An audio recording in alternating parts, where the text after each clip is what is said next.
Welcome to the show, everyone. Craig and Jonah. Today's topic is going to scare the bejeebies out of you. Well, I was listening to a talk by Father Chad Ripperger. He's an exorcist.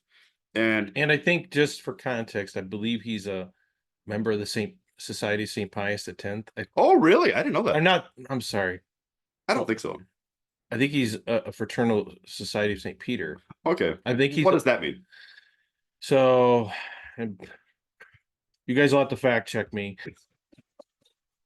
Not on what it is, but whether he's part of it. But I believe he's a Latin Mass priest for the Society of Saint Peter, which is a um they're in line with Rome as opposed to the Okay. Society of Saint Pius X, which doesn't necessarily recognize the Pope. But they're close to being on the fringe. Is that what you're saying? Well, they're trads, but they're not officially schismatic for Okay. the most part. But All right. they're very traditional. Well, I'm glad he's in good standing then. Yes. So, anyways, he gave this talk on spiritual warfare and marriage. And I really enjoy listening to exorcists talk because obviously You're weird. they battle, You said this stuff to me, and I'm like, I got enough stuff to worry about. Well, it's interesting. I mean, they're Okay. definitely battling, every day with the enemy. And so, anyways, he said that it is a mortal sin to send your child to daycare unless there's a serious reason. And it's complicated because, on one hand, you can clearly see his line of reasoning as far as people might be motivated only by money and less on the needs of their child.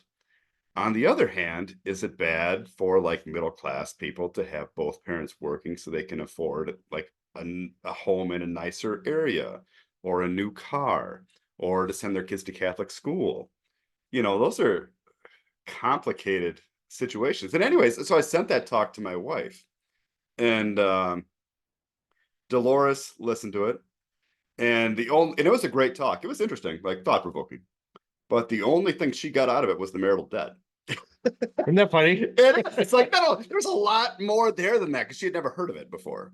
And so I tried to share with the other finer points other than the marital debt, and it made her really scrupulous, the Okay. whole talk. So I'm not sure, you know,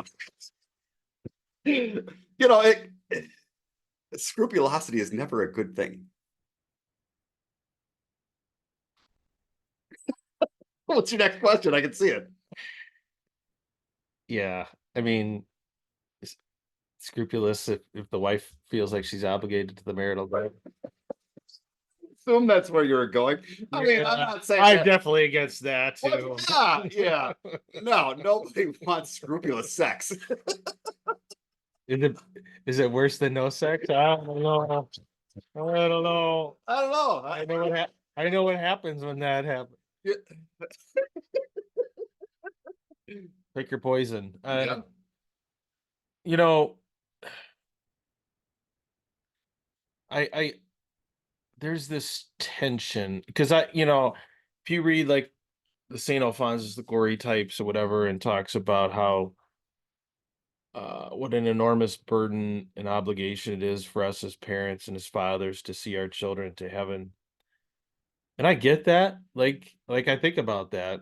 And when I stop to think about it a lot, paranoia starts to set in Hmm. because it's like how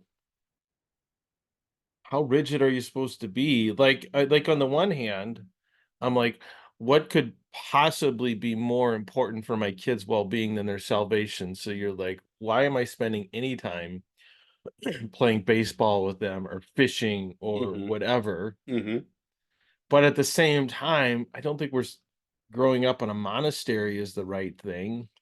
No, I don't think so There's that either. rebellion that can happen. I've seen it. I've seen kids that grow up in very ultra strict traditionalist households go off and rebel, and but And St. John, I guess, he liked to go hunting. And so they said that somebody asked him one time how a man of his like spiritual stature could go hunting. And he just said that it's like having a bow drawn back too tightly all the time. You just can't keep it there because it'll wreck the bow. Mhm. And I think that can happen. Like if you grew up in a house where like you said, there isn't room for hobbies or whatever, and it's all focused on, you know, theology and I don't know, like that's how you balance the life that we're supposed to enjoy, but then also give our lives to God. Well, and it reminds me of we talked about Father Krupp on our last episode, and we'll link to him below. Um, he had some. I've been starting. You might really, if you more or less like this content, I think you'll really like Father Krupp's content. Mhm. Um, and he's funnier, more or less. He doesn't crack masturbation jokes the way we do, but Nope, that's true. Owning. yep. But he was talking about the problem and how like this whole question about are only a few saved, and he kind of reoriented and he said, look, you know, none of this is possible without grace, and you can go to confession every 2 weeks, you can go to daily mass, you can do your rosaries, you can do all those things without God's grace. Like those are all things that humans can do and convince themselves I'm doing all the things, but at the end of the day, salvation is a grace from God, it's a gift from God. And I think in some ways you have to apply that here and say, you know what, be reasonable, do your best with your children, but at the end of the day, it's sort of up to them and God. Because like I said, I've seen ultra traditionalist kids go off and rebel and lose the faith. I've seen kids that grew up in a very nominal Catholic household become, extremely virtuous on by appearances at least. And having a good dad is important in shaping that. And I don't know. I mean, I don't know. I mean, if I could go back and do it all over again, I'm sure I would change some things. Maybe on certain times I'd be a little less strict, and sometimes I'd be a little more strict. I don't know. I got 9 children. I mean, I hope that they all live very holy and faithful lives, but I suspect statistically there's going to be a few in there that are going to, you know, maybe not follow that path. And what do you do with that? Mhm. But I kind of want to bring it back to some of the stuff that we talk about a lot on this show. And, you know,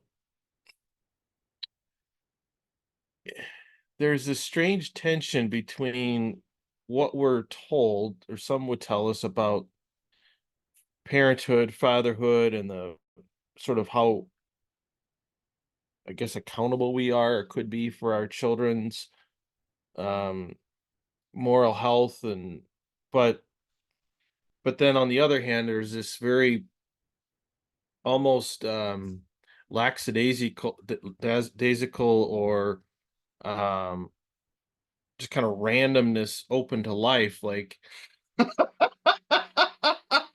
if you're a natural family planning Catholic, or if you're a Catholic, let's say, that doesn't use any of that, it's like we're just open to life, whatever. I mean, not that you don't want your children and that you're not okay getting pregnant, but there isn't a level of intentionality every time that you create a human life, especially if you have an oops or here or there. Mhm. I mean, sort of by definition, you're going to have probably more children than you would, if I sat down and say, okay, let's have another child. Like we want to have another child. I think most of us that are sort of on the traditional side of things are going to have more children than we would just like purposely. Okay, now's the time to have a child. Okay, Mhm. oh, we're pregnant. Yep. God, God be praised. Wasn't necessarily part of our plans, but we're open to life. And so you have that on the one hand, and then here's your reward for being open to life. Yeah, if your kid doesn't make it to heaven, you're going to end up in hell. I don't know. I don't know what to do about that, because for me, I'm in this situation where I got children that are adults and out of the house, and I got kids that I'm still changing diapers, right?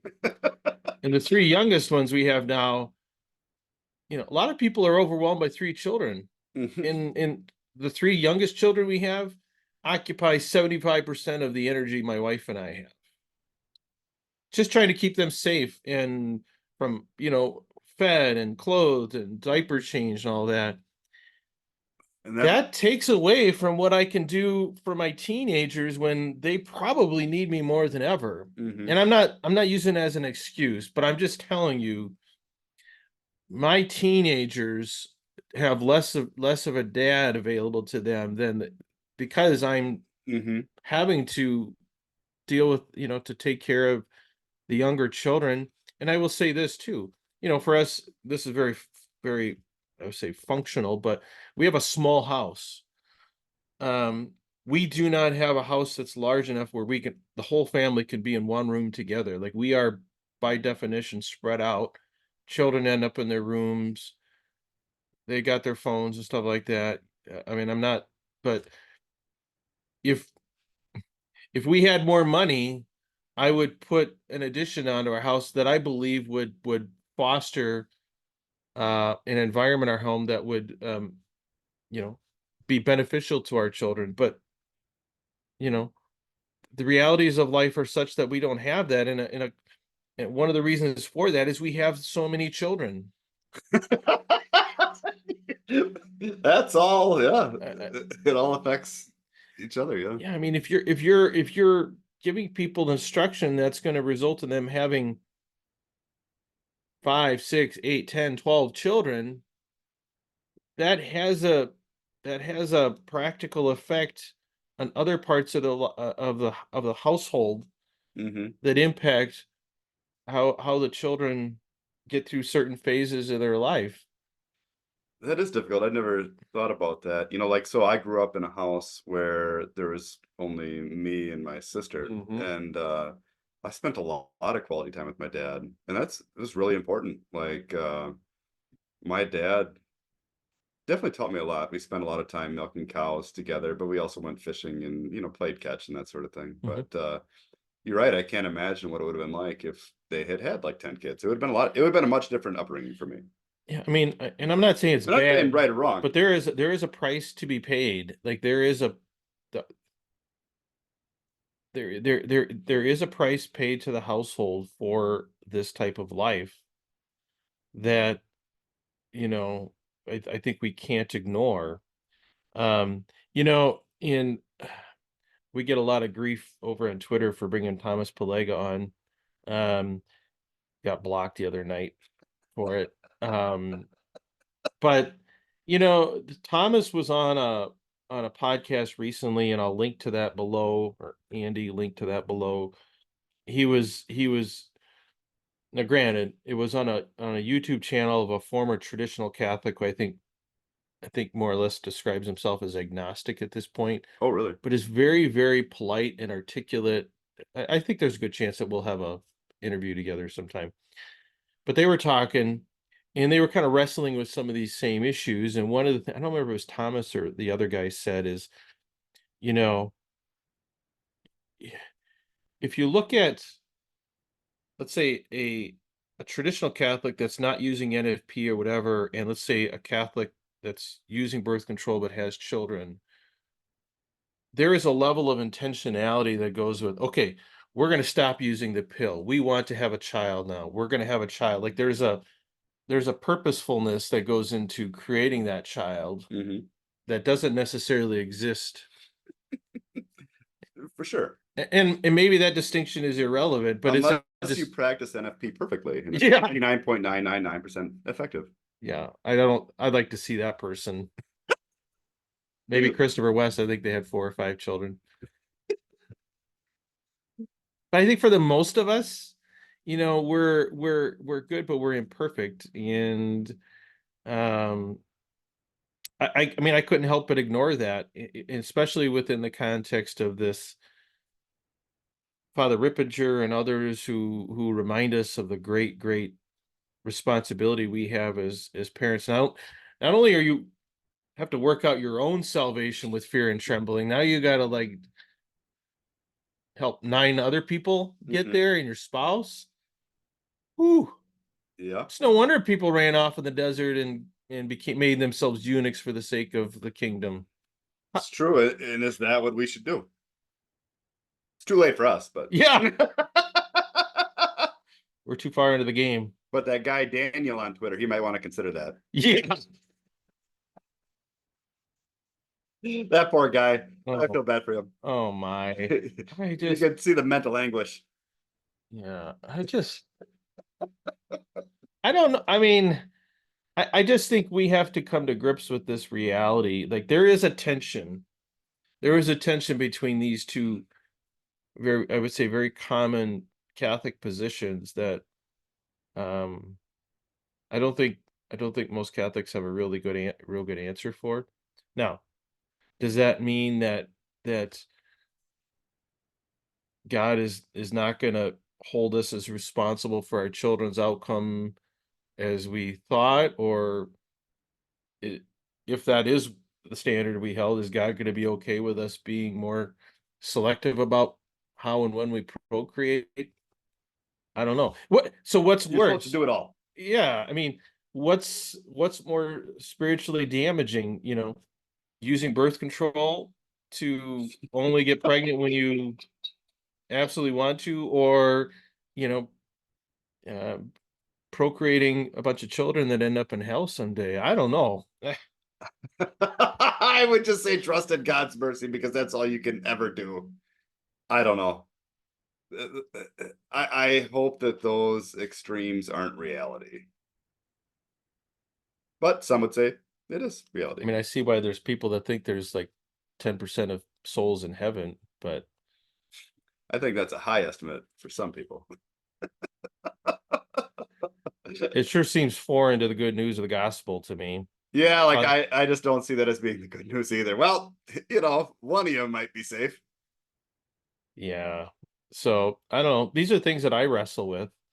Um, I kind of think more people should wrestle with them a little harder, and maybe people will be just a little more, I don't know, patient and forgiving of people that are either struggling with fertility, struggling with what the church calls us to in terms of being openness to life, or patient with people that, you know, their kids are out, seem to be falling off the path a little bit.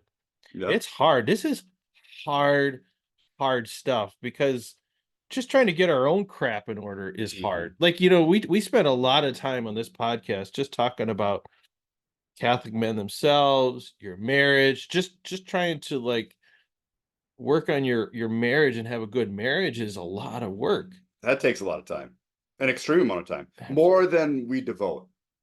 I Yep. would say, Yeah. well, for sure, most of us. I Yeah. mean, but me included. I mean, it's Yep. difficult to devote that much time Yeah. to it. Then you add on large families and children, and both their physical and their spiritual needs. This is a huge, huge calling. I think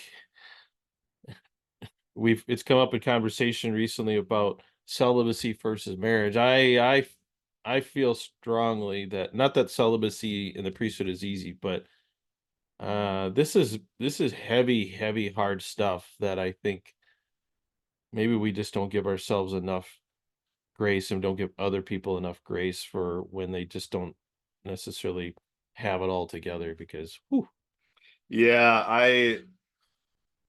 I would have to say overwhelmingly, and Father Joe agreed with this as well, that the priesthood has to be easier on most levels than marriage. And so the pros of marriage are that you can have children, which is like mhm, an incredible blessing, yep, yep, you know.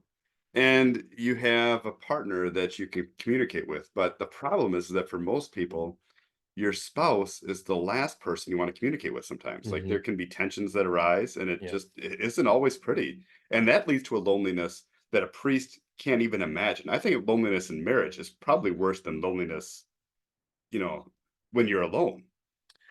Well, you can select your relationships a little more, whereas when you're married, if things are going poorly, you feel like a hostage in your own home sometimes. Yeah. And then the third benefit is sex, which if there's tension, that's not happening either. So like Yeah, yeah. it's I mean, marriage has the capacity to be enormously fruitful and wonderful, but it also has the capacity to be a very, very lonely and painful place to be. Mhm. And Yeah, and that's where obviously a majority of marriages are today, and it's unfortunate.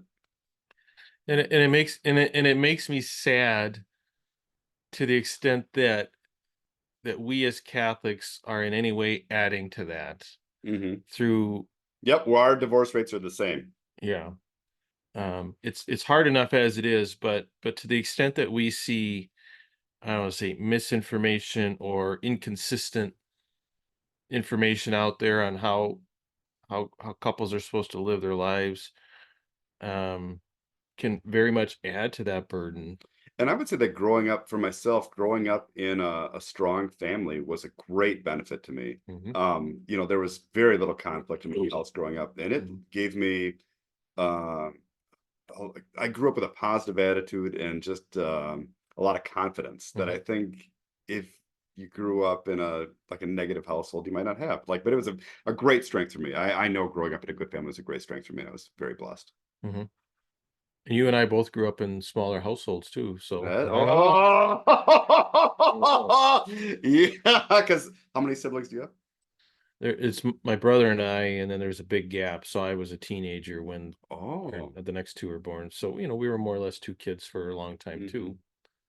And that's a lot easier for the parents to Yeah. spread their time, like you said. Yeah, I think it's unfair that people that, let's say, have smaller families are just always, seems to be constantly accused of being selfish and all this and that. And maybe to some degree that's part of it, but I don't know that that's really all that true. I Hmm. think I think our parents and people that have smaller families, while maybe needs some more trust and confidence in God, I think for the most part are just trying to live good lives, to love their children, to take care of them, and I just all the judgment I don't think is all that warranted. Like, is it selfish for your wife to be concerned about having more kids when she nearly dies Yeah, during a miscarriage? Like, is that selfish?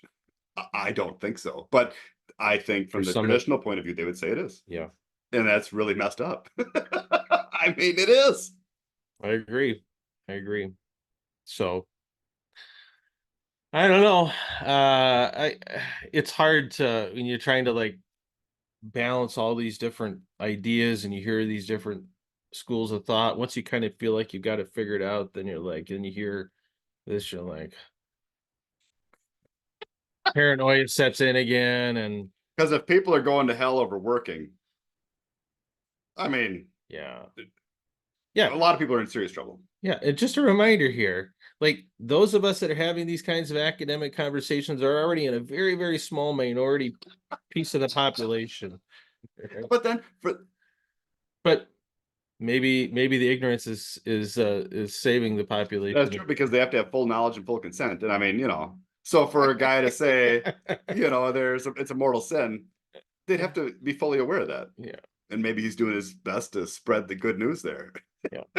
There's a price to be paid for having knowledge, I guess. And uh, That's true. so Like you said on Twitter the other day, Catholicism, you come for the hope and stay for the suffering. yeah, that's right. That's right. I don't know. I mean, I think people get the wrong impression that we're just like what's so weird is I've never been happier in my marriage and my like I don't know how to explain it. Like when I was much more of a traditionalist, I was far more miserable than I am now, which again, what does that mean? Craig, you're not Because the issue that I have with the scrupulous traditionalist that's somewhat miserable and taking it out on people on Twitter is that doesn't attract people to the faith. I think when Jesus set up the foundation of the church, it was spread the good news. Like, don't be scrupulous about all this stuff. Just trust in my mercy. Like that is the basic message. Love God and love your neighbor. Trust in my mercy. I did this for you and I love you. And I want you to spend eternity with me in heaven. That is not the traditional message. well, I'm imagining some person stumbling onto Twitter who's thinking, what, I wonder I should check out this Catholic thing. I wonder if that's for me. I love all the Latin. Yeah. These beautiful icons. Yeah, and then they see us fighting over stupid stuff, calling each other heretics and blocking each other, and I'm just like, I don't know. Yeah. There's just no way that that viewpoint attracts people. And attitude is really what it is. I mean, I understand that they're arguing from the point of being correct. Yeah, That's fine, and that's the letter of the law. yeah. But there's a spirit of the law, and there's Mhm.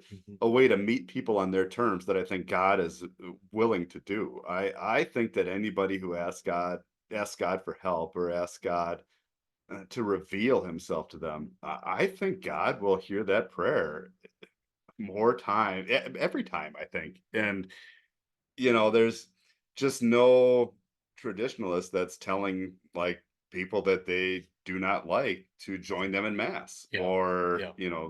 pray. Like I think, and that's where like I think modern Catholicism, in the traditional point of view, teaches the faith in the same way that it'd be like teaching somebody about football by telling them about the penalties. Mhm. You just don't start there. You Yeah. start by telling them how to gain yardage, how to pray, how to love God, and that God loves you, and not to worry, not to be scrupulous. Mhm. But that's not the message that I get on Twitter, at least. Right.